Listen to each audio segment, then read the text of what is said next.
The 911 call came in at 4:41 a.m. A teenage boy, voice shaking, confessing he'd just stabbed his sister. But here's what made investigators pause. He kept saying it felt like a dream. Benjamin Elliott sat in that interrogation room for hours, insisting he loved his twin sister Megan. They were close, inseparable even. No history of violence, no fights, nothing that suggested he'd ever hurt her. And yet, she was dead from 2 stab wounds to the neck, one severing her carotid artery. The detective asked him to explain what happened. Benjamin described falling asleep around 3 a.m. while scrolling his phone.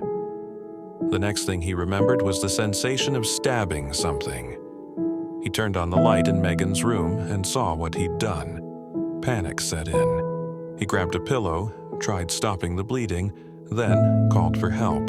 But prosecutors weren't buying it. They pointed to his demeanor during questioning. Too calm, too collected for someone who just killed their twin. When asked where his phone was, Benjamin responded with an odd phrase. At the crime scene, most teenagers would say in my room. That choice of words raised eyebrows. Then there was the pillow. Investigators found it soaked in blood, but there was no spatter on the walls. Their theory. Benjamin used it to muffle Megan's screams while he stabbed her. He wasn't trying to save her life. He was covering up a murder. His defense team had a different explanation entirely. They hired a sleep specialist who conducted 2 overnight studies on Benjamin. The doctor discovered he had obstructive sleep apnea, a condition that disrupts breathing and can trigger sleepwalking episodes. Benjamin's family history backed this up.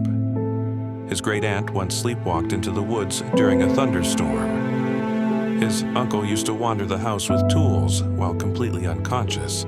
The specialist testified that Benjamin entered deep non-REM sleep within 11 minutes during testing.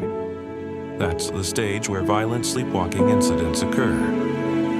Phone records showed Benjamin stopped using his device at 4:17 a.m.